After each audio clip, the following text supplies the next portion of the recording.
Hi, everyone. I am Keith the Stone from the Harvard University Center for Hellenic Studies, and I'd like to welcome you back to the Cosmos Society online open house series, a venue that is meant to bring our community into conversation with current researchers.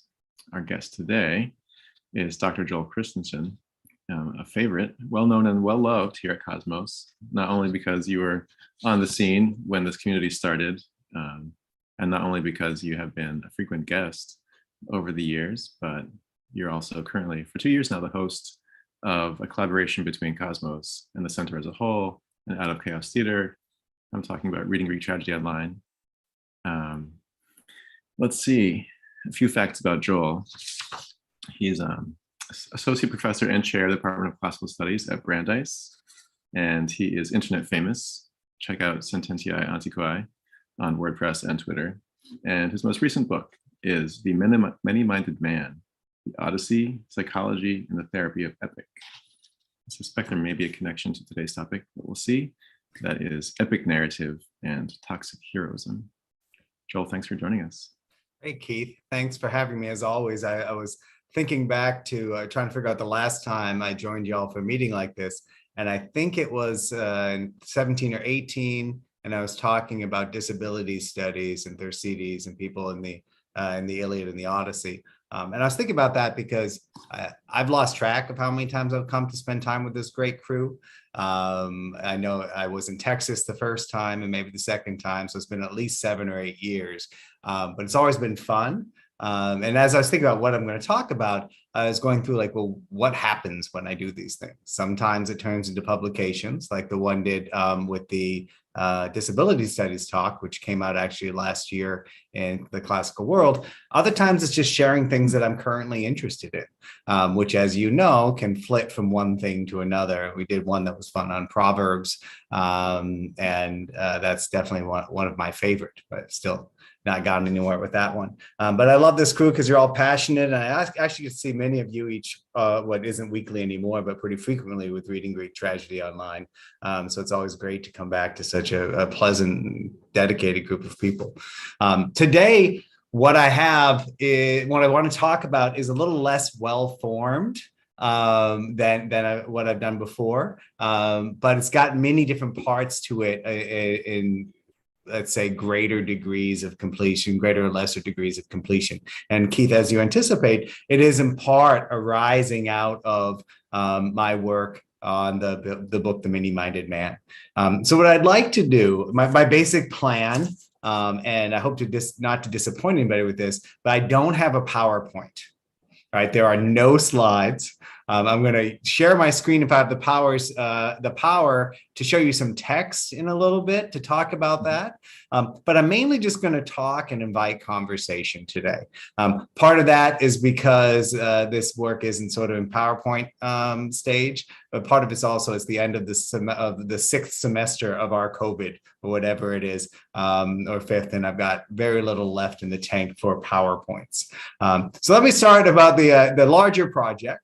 And then I'll talk about 3 passages about Cleomedes, the last hero of the Astupalians. And then I want to talk about biological models for narrative, which may surprise people a little bit, before I round out to talk about how narrative can function in a symbiotic relationship with human beings. And so part of this is actually part of a book project that I'll talk about along the way. So let's start at the beginning. And the beginning is the book, The Many-Minded Man. It feels awkward to be quoting in sort of scare quotes in my mind, my own book. But it was a project that I worked on for pretty much 7 or 8 years. And it's about the Odyssey and inset notions of psychology, or how the human mind is modeled as working within the realm of Homeric epic. And the reason that this work really changed the way I thought about narrative is I wanted to go back to sort of the drawing board, what we talk about when we talk about psychology and concepts of agency in Homer. As some of you may know very well, 100 years ago, people were saying there was no concept of the self in Homer. There's no decisions by Homeric heroes. And the sort of state of the field was pretty limited when we were thinking about representations of mentality and models for human minds in Homeric epic. And so I started a project that almost accidentally, where I wanted to think about notions of agency, causality, and feelings of helplessness in Homer. It really started thinking about the twin moments where Telemachus and Odysseus begin us in the Odyssey. Both of them in moments of inaction, both of them waiting for other people to teach them how to act in the world, and that both of these scenes are framed by Zeus's opening comments at line 32 in book 1 of the Odyssey. As Zeus is looking down on mortals, he complains, mortals, they're always blaming us for their problems when they make their suffering worse than it has to be because of their own recklessness. For me, reading this was an invitation to think about concepts of agency, causality, and the self in the Odyssey. And it really sets the Odyssey up to be a prolonged rumination on what it means to be a person in a world that narrative shapes everything you do. And that narrative shaping everything you do is really the start of my next project. But I want to talk a little more about the Odyssey first, right? And that comes down to how the Odyssey ends, right? So the Odyssey ends, as some of you might remember, in a weird bit of a stalemate. Unlike Aristophanes of Byzantium's preference of ending when Odysseus and Penelope have sex in book 23, the Odyssey actually ends with a Dea ex machina, when Athena comes in, stops the conflict between Odysseus and his people, and just basically resets the scale to zero, saying you're going to forget all the things Odysseus did when he came home, you're going to live together in happiness, and it's over. For me and for many interpreters of Homer, this is a crisis for Homeric epic. It ends the entire system by erasing memory. And if epic is anything, it's the promise that, yeah, sure, you may die, right? Sure, everything in life may have no ultimate meaning, but at least memory carries on, right? So the ending it's about the erasure of memory, but it's also about a crisis in what narrative does. And so to roll this back just a little bit, the crisis Athena intervenes upon is that the families of the suitors who were killed by Odysseus gather in the middle of book 24. They vote about what they should do about the fact that Odysseus has killed their relatives, and they split, half saying that they have to pursue Odysseus and kill him because they will be ashamed for not pursuing their rightful vengeance. And the others saying, well, the gods are on his side and it's kind of crappy and maybe we were wrong and we just don't want anything to do with this. My reading of this scene has always been that the split is an invitation to the audience to really think through what's happening. And what's happening is that Odysseus has done something really bad, right? No matter what you think about if the suitors were wrong in transgressing hospitality, he came home, they were disarmed, he locked them in his house, and he killed 108 of them. Right? This is not how a good king acts. And the fact that the people split and the gods say little about it afterwards really indicates that there's something going on here.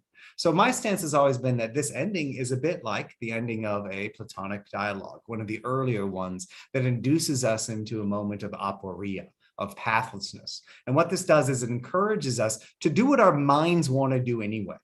And that's solve a mystery, figure out the problem, introduce details that somehow make the senselessness things in the world make sense. And if you look at the end of the Odyssey carefully, it doesn't really make sense. There's no good solution that's offered by the epic tradition and myth itself. So I actually end my book on the Odyssey talking about how the Odyssey's final stance is that narrative itself is dangerous and the lessons of myth may be harmful to the people who tell them. There's ambiguity there, but it really feeds back into my central interest in research since I was probably in elementary school, which is how do stories work in the world and what do they do to us?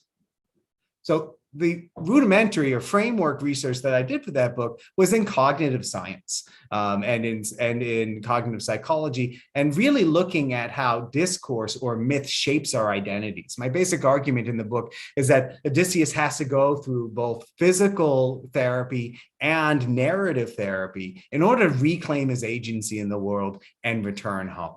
So my basic framework for arguing that there is such a thing about Homeric psychology is by delving into cognitive science and the way that human brains work and how we're really dependent upon narrative for our identities and the way we navigate ourselves in the world. Now, cognitive scientists and evolutionary psychologists will go even farther. The cognitive scientist at NYU, Joe Ledoux, has told me that he actually thinks that consciousness comes from the brain talking to itself, trying to explain its senses in the world, and to make sense of the, let's say, uneven levels of data that we get when we look out into it. Right? I've always found that attractive, but again, it's hard to really think about. So I took all of this with me into COVID-19.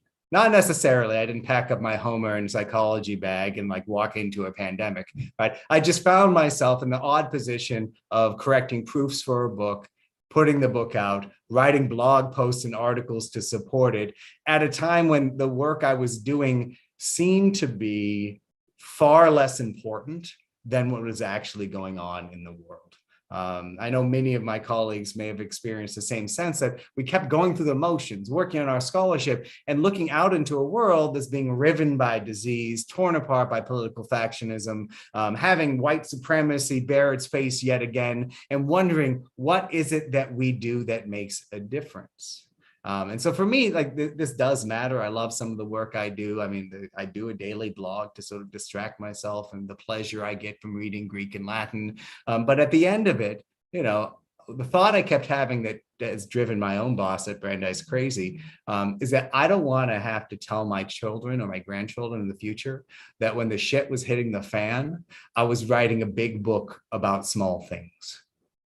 I wanted to really think about the work I was doing in the world and try to figure out how it mattered. And so one of the things I kept thinking about and reflecting on is that end bit in the Odyssey, is the intractable nature of the conflict that people face, and how no matter what happens, no matter how much we want to resolve our differences, sometimes we just can't. So in one, like really, for me, formative meeting of Reading Greek Tragedy Online, we're actually doing the end of the Oresteia, the Eumenides, the day after the US presidential election, when we didn't quite know what the results were going to be. I think it was Ellen McLaughlin who came on and was talking about the end of the Eumenides and that compromise that's made between the Furies, the powers of vengeance, and the law court, sort of this power of reason, was an uncomfortable one when nobody was really happy in the end. And it opens up the question of what happens when you have to live with the people who killed your kin. What happens when then the only way for your civilization, for your city, for your people to survive is to move on and forget the very things that have shaped who you are?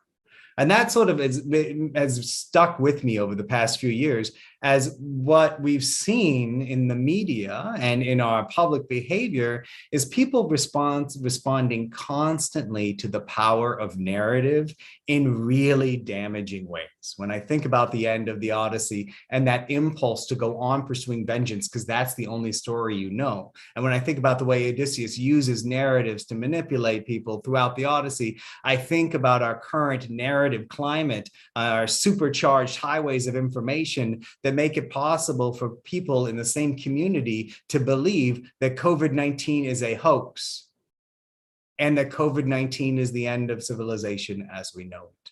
Right? People in the same street can believe diametrically opposite things, living in the same material conditions. And this, to me, is dangerous because when I'm thinking and talking about COVID and other challenges, I'm also thinking about climate change. If we can't even agree that a disease or virus is impacting us and what the solution is, how are we going to come together as a people and face the most significant existential threat humankind has ever faced? And so the work that I do for me is in part still trying to figure out how narrative functions, but it's also about figuring out why my work matters, why the questions I ask have purchase in the world and what they might do. So that's sort of a much longer preface to the preface than I originally planned to talk about a book that I'm working on. And this also has a COVID-19 connection. In January, my family came down with what was probably the Omicron variant of COVID. And it was pretty brutal. I found myself unable to walk upstairs. I was someone who was running 7 miles at a pitch at 7.5 pace. For weeks afterwards, I couldn't even get under 11 or 12 minutes for a mile. I'm okay now, but the first few days, I completed a book proposal that had been sort of solicited by Yale and I'd worked on, and I sort of in a fevered state, I finished it. And the name of the accepted proposal that's due next January is the main title is Story Life. And the subtitle is On Epic and Language as Living Things. And the basic idea of this short book, the argument is that anything that human beings create is subject to the same basic rules that human beings are, in this case, biological ones.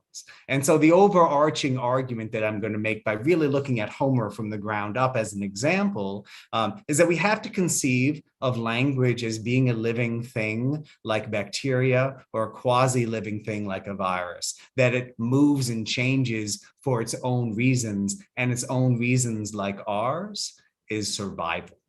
Now, I see some blinking there, and you're probably thinking I've lost my mind, and maybe I have, but I have tenure. I'm now a full professor. I can do whatever I want, right? I could take risks, and this is the risk I want to take. So I want to give you an idea of what's in the book and how like all this makes sense together, or what might be in the book, and then actually talk about the passages that I shared with you today. So the book is going to be conceptually, introduction, conclusion in 5 chapters. The first chapter is called DNA and Homeric Formula. And in it, I give a basic view of what people have said about Homeric formula over time and make the argument that, as John Miles Foley says, Homeric language works like any other language, only more so. Right? It engages in its environment in important ways. It recombines based on the major capacity of a language to do so. But when you look at language, we often miss the most critical thing about a language. And that's what I will call in this book its ecosystem, right? Language functions at the moment of performance and in community and human contexts. So to understand, so the way an aspect of a Homeric formula or its meaning can be triggered or activated in a different space or time, we really need to look at different types of models. And so in this, I'm thinking about things like vestigial DNA in DNA sequences, but also thinking about epigenetic connections, the way certain features of our inheritance only come out under certain conditions. So I want to argue that the meaning we make of Homeric poetry and the way it functions in its context has to be understood as a complex ecosystem of engagements. So that's chapter 1. Chapter 2 is thinking about how we move from the level of formula to larger systems. It's called Recombinations and Change and focuses on ring structures in nature and speech. One of the things I want to do in this chapter is to go against the basic argument that a design necessitates a designer. Part of what happens when we talk about Homer and myth and narrative is we get obsessed with how people intend meaning to function in the world, forgetting that meaning is made in the world regardless of what some intender wants to do.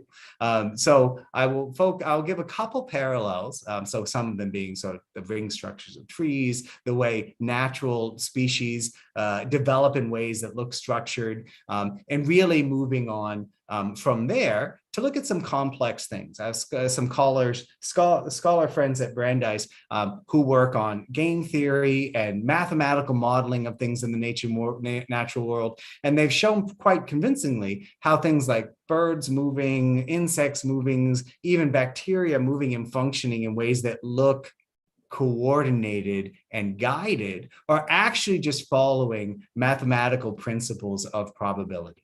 And we can look at them and say, this has meaning, but we are giving it the meaning. There's not any meaning intrinsic to the organization. It's actually predictable.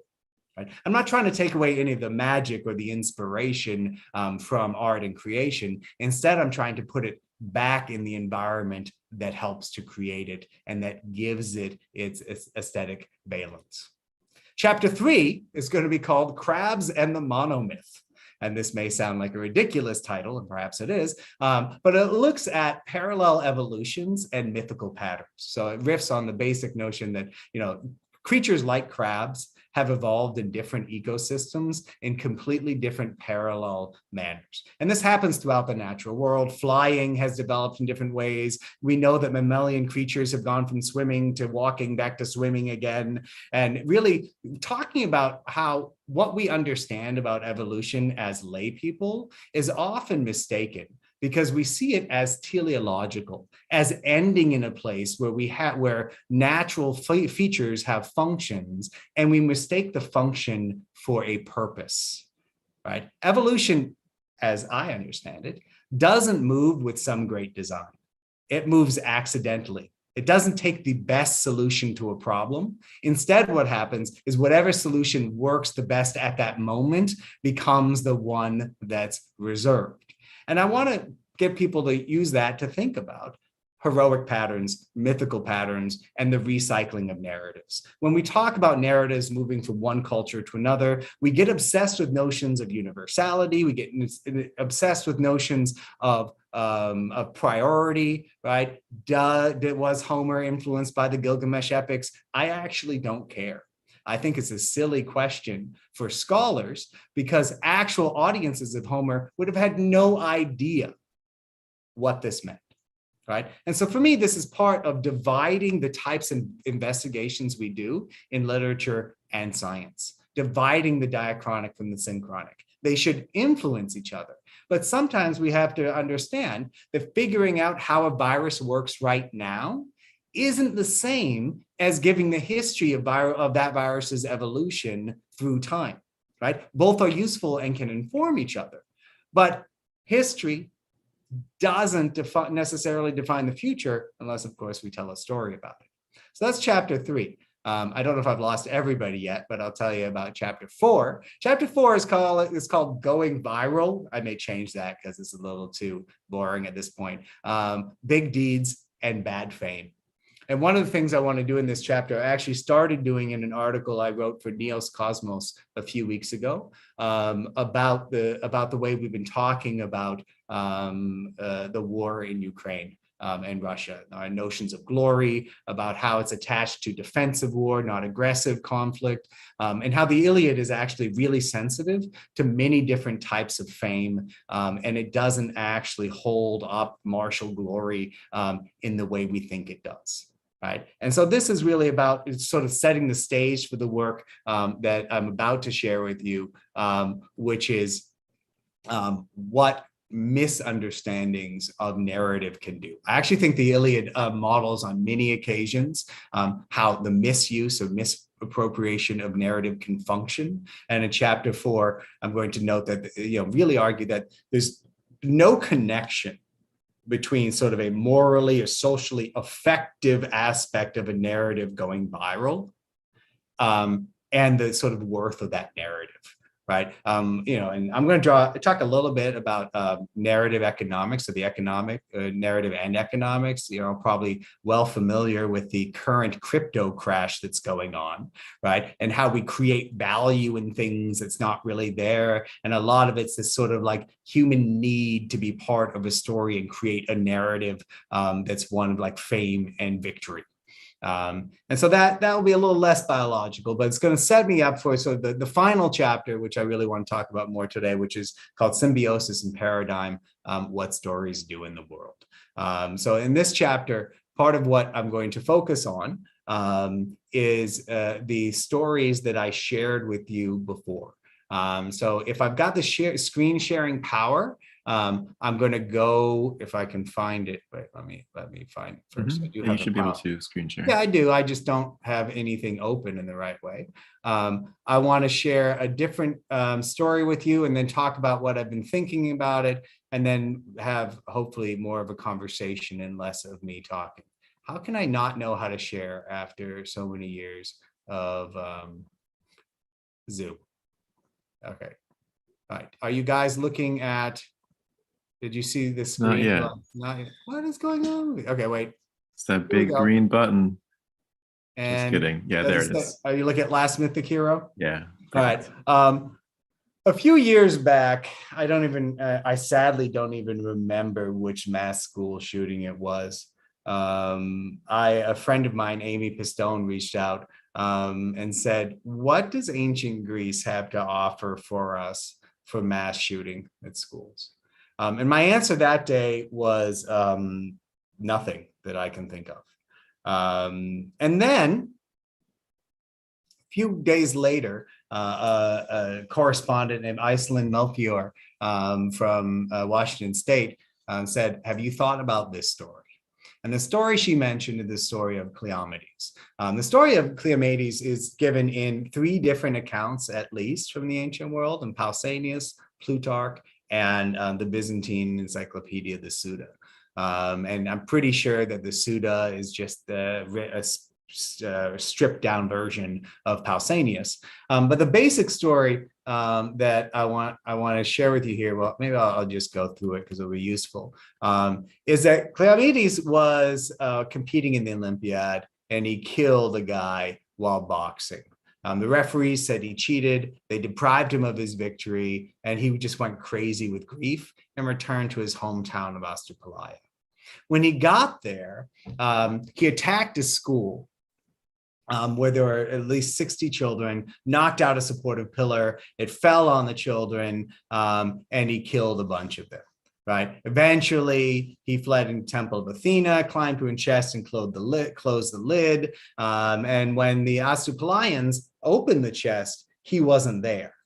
So according to this version, they sent a representative to the oracle at Delphi, and the Delphi gave the oracle that Cleomedes, the Astypalaian, was the last of the heroes. Honor him with sacrifices, since he is no longer mortal. So this seemed to me, and still seems to me, to be a completely strange narrative. Right? It raises a couple questions that I think are important for thinking about Greek myth. Question 1, where does his anger and grief come from? And why does he go home back to the school and kill people?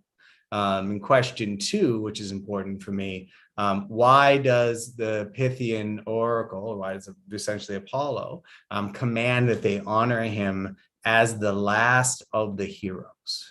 What does all of this mean? So I think soon after, I'll leave the passage, we can go back to it if we need to. Soon after that, I wrote a short essay about that passage, calling it the toxic heroism in school massacres. And I think it really helped me rethink part of what I had been contemplating about heroism in the Iliad, the Odyssey, and Greek culture in general. So I want to go over that first, like how it made me rethink Homeric heroism, and then go back to some ideas from the book to show how I fleshed them out. So the first thing that I've been struggling with for a few years is that more people I encounter, as Emily Wilson's Odyssey has made Odysseus more popular, as epic in general has been read more because of Circe and other great novels, is that people still think that Achilles and Odysseus are heroes in a modern sense, right? Someone like we want something to do with, right? But it's pretty clear from the beginning of both epics that they're terrible people you don't want anything to do. Right. The beginning of the Iliad says that Achilles sent myriad Achaeans to their doom. because of his rage, or his rage sent it to their doom. And the story of Achilles is that he doesn't get his way. And so he throws a fit, cries to his mom, and asks her to ask Zeus to kill his own people, right? That pattern is something that I don't think we emphasize enough. Like, because he doesn't get the honor he thinks he's supposed to, he asks his mom to have his own people killed. And as a result, his best friend Patroclus dies. Right? So one of the things we do, I think, when we teach the Iliad is we don't actually center the fact that it's Achilles' own request that results in his friend dying. And I want to follow this up with talking about the Odyssey, but I have to go retrieve a baby first.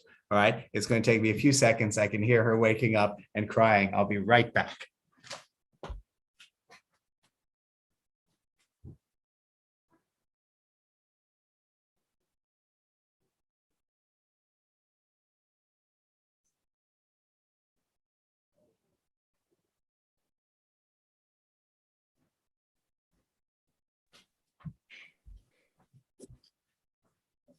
All right. I will reintroduce everyone to Layla. You want to say hi? What? Can I get rid of this? So, hi, Layla. As a brief intermission, so Layla was born during COVID. She's a pure COVID baby, born during COVID, and has been in every Zoom meeting you could imagine. I can type in my computer all day long, but as soon as she hears me talking to someone on Zoom, she wants to be there. So unlike our two older kids, her first words were hi and bye, mostly, I think, because of the COVID era. She's still trying to figure out. All right. I was at the beginning of the Odyssey.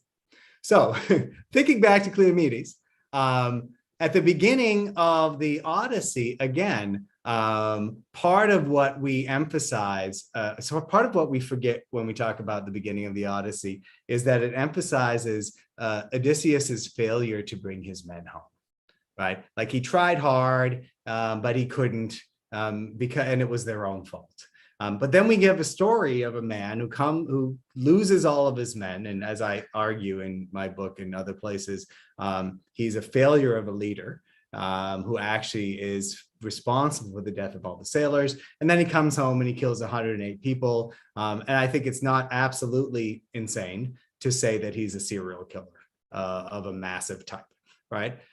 So both of the main heroes of the Greek epics are men who are significantly anti-social, right? In the way that they destroy societies. And this gets back to, I think, the problem of heroes to begin with, which is that in sort of a primeval way, we need them to make ourselves safe against the world, against the wild world.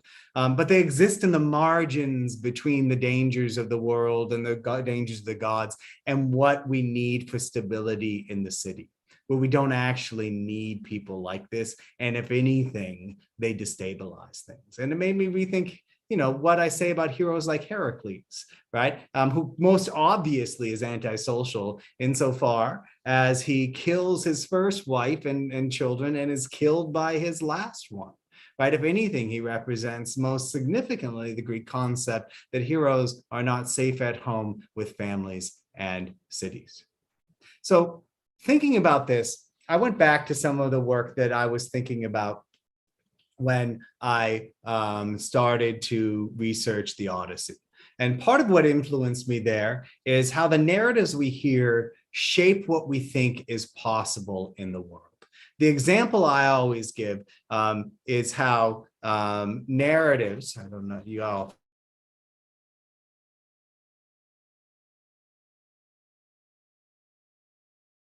All right, you guys are still there. So you all froze for a minute. The example I usually give is how the stories that we tell, especially heroic narratives, with the exception of some coming out in the past 2 decades or so, center certain types of people as heroes and disenfranchise others, right? So men, heterosexual men in a patriarchal system are modeled as heroes. And even in stories written by a woman like J.K. Rowling and Harry Potter, it marginalizes everybody else, right? It makes all women his aides, Harry's aides. Harry's the center of the story, and anybody else, people of color, people who aren't heterosexual, are there just for props at best.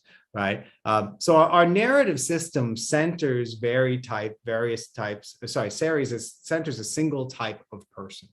And when we go back to the profile of school shooters in the US and mass shooters in general, part of what we see is a very typical type of person. They're almost always male and white. Right. And so for me, this it's a paroxysm of rage that's parallel to what we see in the story of Cleomenes. And it's a pretty simple story to me. And the story is, if you're in a system that tells heroic narratives in which you expect to get great rewards for great deeds, and your entire sense of self is built on that, when that system is denied to you, when that story doesn't turn out the way you want, then a antisocial rage is almost necessarily an outcome. And the story shows that, in the Greek system, right, you can be a hero or what we would call a villain. And if you are not allowed to be the great savior who gets all the honors, then you become the great villain who takes them. And so for me, to understand the story of Cleomenes and to understand where it comes from is to then think about how a heroic narrative can go through various permutations over time. All right. Layla's heard this before, so she's probably getting a little annoyed about it. I probably want to leave 15 minutes or so for conversation. So I just want to now go into sort of the next part I build from here and where I want to go with it. For years, I've been thinking about DNA as a model for narrative for various reasons. One of the reasons that I think about it is, for those of you who've studied heroic patterns, so Joseph Campbell's really problematic cycle of the hero with 1,000 faces, he has all of these details that can happen in a narrative or might not happen. Right? You can have a call to a mission. You have a magical animal who helps you out, or maybe not. There's prophecy. There are like 100 different options in the full cycle. And when I look at that, it's sort of like looking at the full potential of a species, right? If we talk about what a human being is and we pin it down to one person, it skips out on, a million different features you could have from different people that are conditioned by both genetics and environment. And so I've been thinking for a long time about how stories adapt to their environment, but are also adapted by them.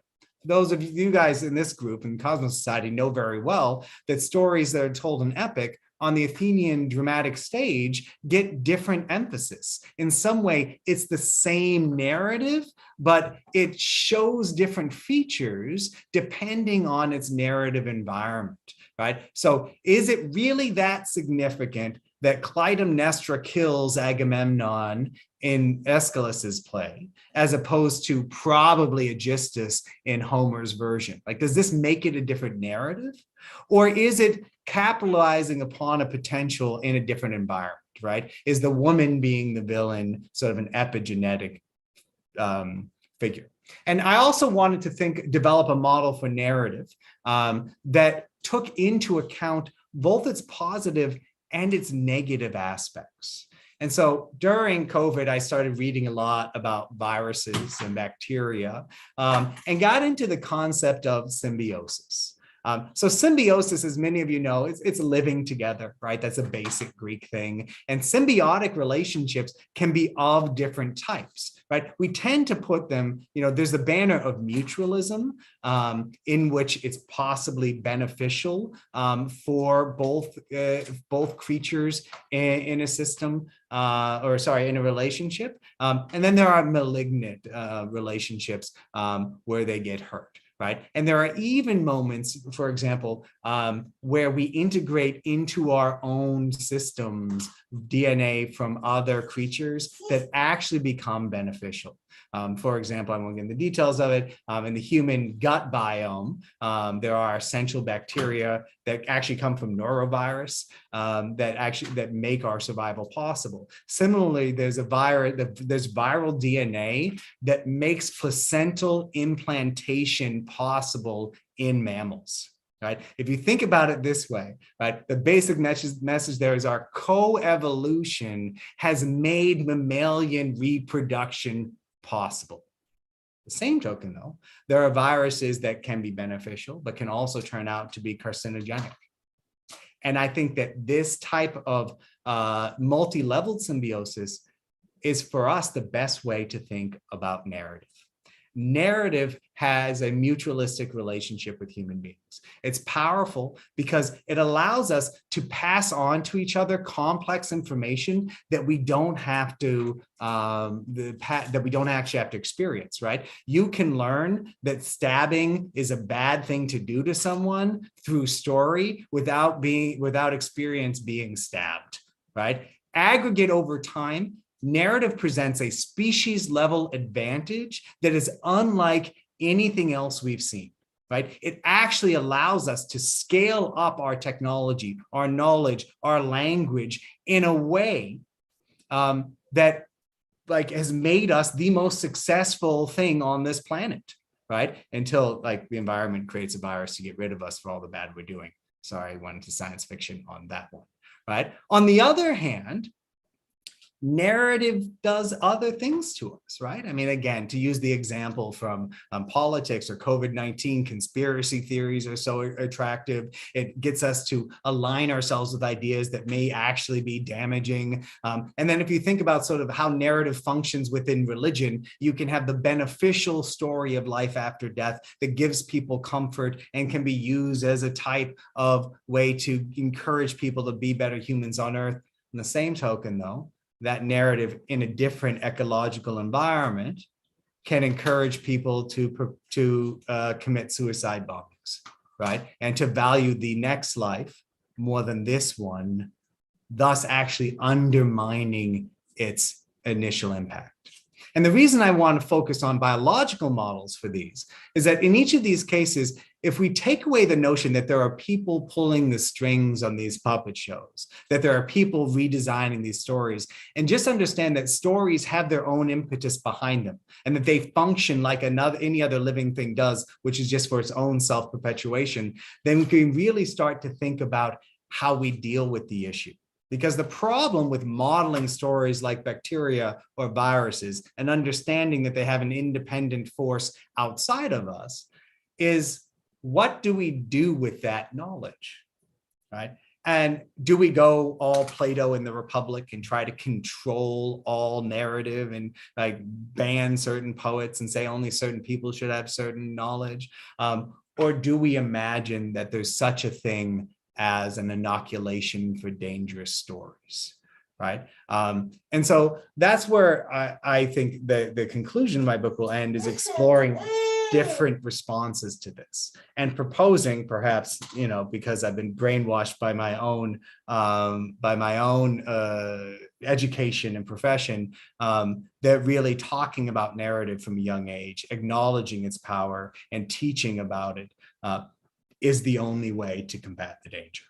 And in this, again, to go to the beginning, I'm really motivated by what do we do next? The greatest problems that we're facing are political strife, the rise of fascism, return of fascism, racism, and of course, climate change. And if we can't understand how to get people to hear, to see and understand the same stories, we can't coordinate collective action on any of these challenges. So that's the outline of sort of, the end of this book, a preview of what I'm going to be working on until next January, and an invitation for sort of comments and contributions from all of you great people. So thank you. Jackie, I see your hand. George, thank you. I see some chat things in the chat, but I haven't had it up yet. Jackie? Oh, okay. Thanks, Joel. Wow. I think that was a lot. Sorry. No. I followed it, but I need to go back to the whole idea of narrative. And for me, the transition as we see in the last scroll of Odysseus of the Odyssey was the transition of the mechanics of narrative from a justice system of vengeance and vendetta, and which is very, very static. So the narrative, it moves the narrative forward, but it's like waddling side to side. You move very slowly, it's very rigid. I felt like the last scroll of Odysseus, when Athena steps in, forces the transition to a more democratic, is reflecting that, which allows the narrative to be more fluid, because now you're talking about a narrative that encapsulates not only mortals and gods, but mortals and the political state, say as in Antigone, that allows, and the action turns from war and blood and guts, which is great, but it turns into dialogue. That's what I saw the last scroll of Odysseus as, for me, that's how that worked. I don't know how that fits.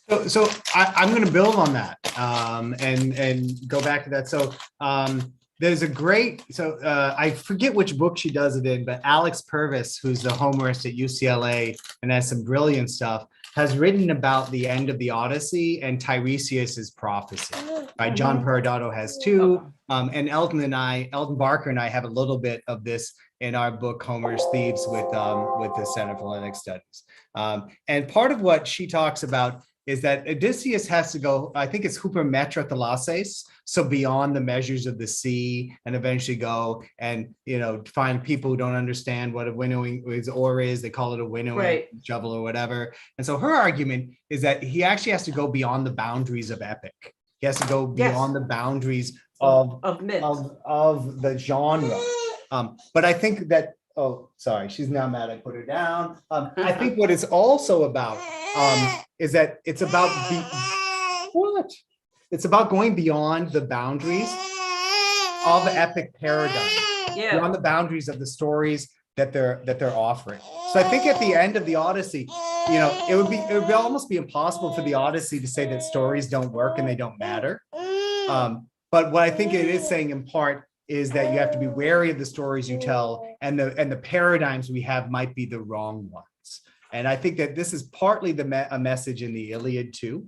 And there's a self-consciousness of it in the Iliad that people often underestimate. When Achilles comes out in book 19 and he says to Agamemnon, I think the Achaeans will remember our story for a long time. Right? He's really pointing to the function, to the negative function of their narrative. So I think you're absolutely right. What I would add there is I'm not sure that the end of the Odyssey would go far enough, right? Because it says, we need other stories. And so, but that's why I like where you go next, which is that perhaps what it's pointing toward is that we actually need a different engagement. So I think the dialogue is a good idea. Right. But again, like Platonic dialogue is so performative and preset. I'm not quite sure that's where we're going. Right. But I definitely think it points to, a solution is to empower more people to have control over narrative. So thank you, Jackie. Thank you. Gorgo, you're muted. I think your idea is so fantastic, and I certainly wish you well. I mean, if you can solve some of these problems, that would be wonderful. My point is not that major, really, but it just strikes me that there's a scene in the Odyssey between Odysseus and Telemachus where Odysseus says to his son, have you thought about what you're going to do now? Because you know that in other places, when people kill a single person, they are pursued. Whereas we've killed like the best of the next generation. What's going to happen to us? And so I'm always struck by the fact that he is very much aware of the atrocity that he has committed and the scope and scale of it. And I just don't know if the awareness of the self-awareness of the characters in the narrative has any bearing on what you're doing, because they're the ones who are forging it, and we see memes are manipulating people. So I think that there's not just unintended consequences here. Yeah, no, I think you're absolutely right. And I think part of what I argue I'm sorry to keep talking about my book, it's obnoxious, but part of what I do argue is that Odysseus's ability to understand how narrative works is part of what makes his homecoming possible and makes it possible for him to manipulate other people, right? And so people like Eumaeus, Eurycleia, even Telemachus to an extent, and Penelope are subject to Odysseus's narrative power, right? And his ability to create, to use narrative to manipulate them. And so Odysseus, to an extent, wins in the Odyssey because he masters the narrative codes. But nobody else does. And that's what makes it dangerous. And so I think an egalitarian model is what's needed, which is why I think I've in part become so much more obsessed with tragedy, is the way it so more self-consciously engages with audiences. But thank you. Maria? Okay, thank you very much, Joel. That was really fantastic. It's not a question, just I'm interested what you said about evolution and how organisms or other either animals or even what you said, viruses or help each other or help some other living things to evolve. This concept is really very somehow old. I mean, it was born as the concept of mutual aid, and it was first conceived by Kropotkin. We know that. So I was wondering whether you see to the benefit of your work to incorporate some element of this theory of mutual aid, which of course I must say, like, this is a marginal comment, that some people conceive it that it is the opposite to Darwin's theory of evolution, but Kropotkin and Darwin sent letters to each other, and Darwin admitted that the one theory is not against the other. So just wondering. No, so I hadn't thought about that, but I'm going to take it now and credit you, because part of what I do talk about and think about is that, this is a particularly American problem, but I don't think uniquely one, and that our narratives encourage us to see ourselves as individuals in a fiercely cruel way, right? That's actually against the reality of how our minds function and develop. Right? We really rely much more on other minds for our cognition and our language than we admit. And part of this is a conditioning, right? The way we tell stories about individuals and communities makes us see ourselves in different ways. Similarly, the way we as a species see ourselves as exceptional has prevented us from seeing our interdependence with the rest of ecology and creation. Right. And so I think it's really important that we use these different models to say that, look, the things we say about our relationships with each other and the natural world shape the way that we see it and the way we behave, and that we're much more integrated and interdependent than we think we are. And by telling these stories, maybe we can change some behavior. And so I really value that. Exactly. That's why I offered this comment on mutual aid, because it's worth taking into consideration in your research. I will. you. Thank you. As Thank always, you. Maria. It's not Great. I know where you're going. You are the best on this topic. But no, Thank you. it's really useful. But it's also, I mean, you know, I've been thinking a lot about sort of the popularity of Stoicism among like super capitalists and tech people. And I think part of it is because Stoicism has this sort of rigid individualism to it, right? All of our problems we can deal with if we just sort of think about it and discipline ourselves. And that's attractive because it takes responsibility away from thinking about community.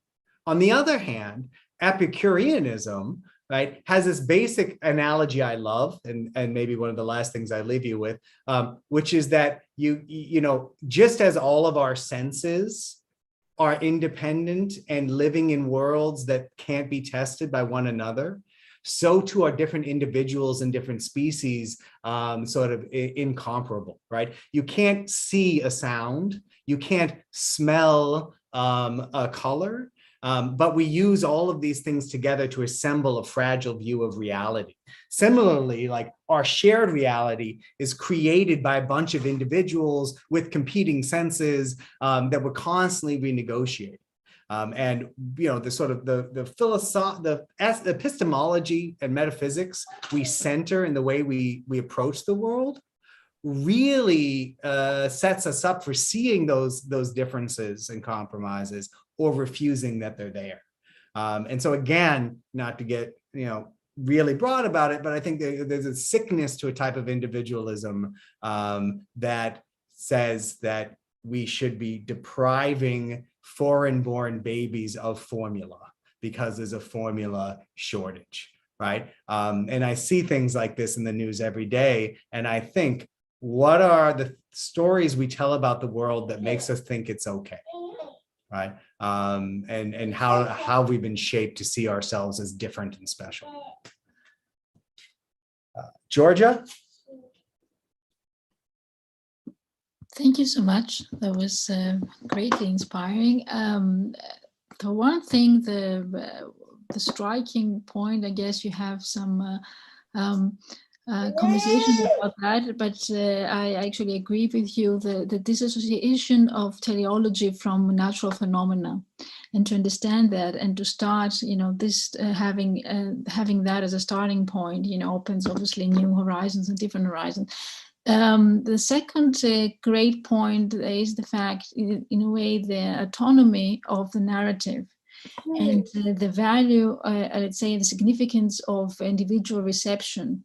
I mean, we see it in the reception of the literature, how even if we, let's say, before we have access to the deepest, let's say, thoughts, personal thoughts of the artist, everybody has ideas about what is there. Mm-hmm. And when we reveal, say, when we open the chest, you know, with a secret, the hidden agenda, let's say, and we try to, let's say, assess what he means, perhaps we follow, perhaps it enriches, you know, our understanding, but the experience, our experience remains. Are, you know, in the first stage, and this is something which has been, of course, has reached new climax, you know, in the recent years for different reasons, and it's very upsetting, obviously. And I love, you know, your intensity, let's say, intense feeling and desire to fight back, because otherwise we can as well just give up and just let's say bend over, you know, drop everything. What for me was fascinating is that everybody needs a narrative, from the villain to the hero, to the saint. We all work for the narratives, and it's striking how there's this, let's say, a very intense effort to create and to produce something and to serve this, so we can have something on our plate. We either buy it or not, but everybody produces this, and obviously you cannot get away with it. And you see it in the rhetoric, the political rhetoric, the war rhetoric, in all. It is there, and it's so obviously, let's say, part of our social and human existence, that this is how we cope, this is how we work things. Nobody says, nobody would get away by saying, I don't care about you, I care only about my next of kin, you can drop dead. But of course, we sell it differently. And the solution you say, the solution you just suggested, we just have to create, we have to produce more and more, because at the end, a voice must, remain and should be heard, and then at the end that will make a difference. So I like that. Raise our voice, create more narrative. Thank you so much. Thank you. And I do have to sign off to go to another meeting, but I do want to say that to riff on what you were saying, Georgia, we do all, I think the fierce individualism that we have in sort of interpreting narratives can really be helped by what we're doing now, which is getting together and talking about them.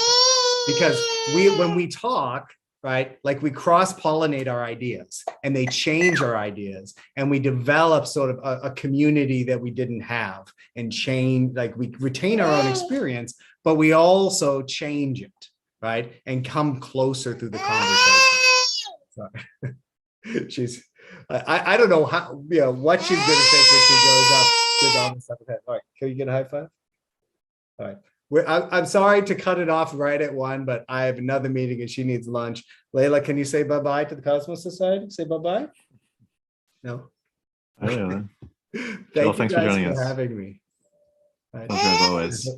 I hope to see you again soon. Bye. Thank you. Bye. Bye. Thank you, Joe.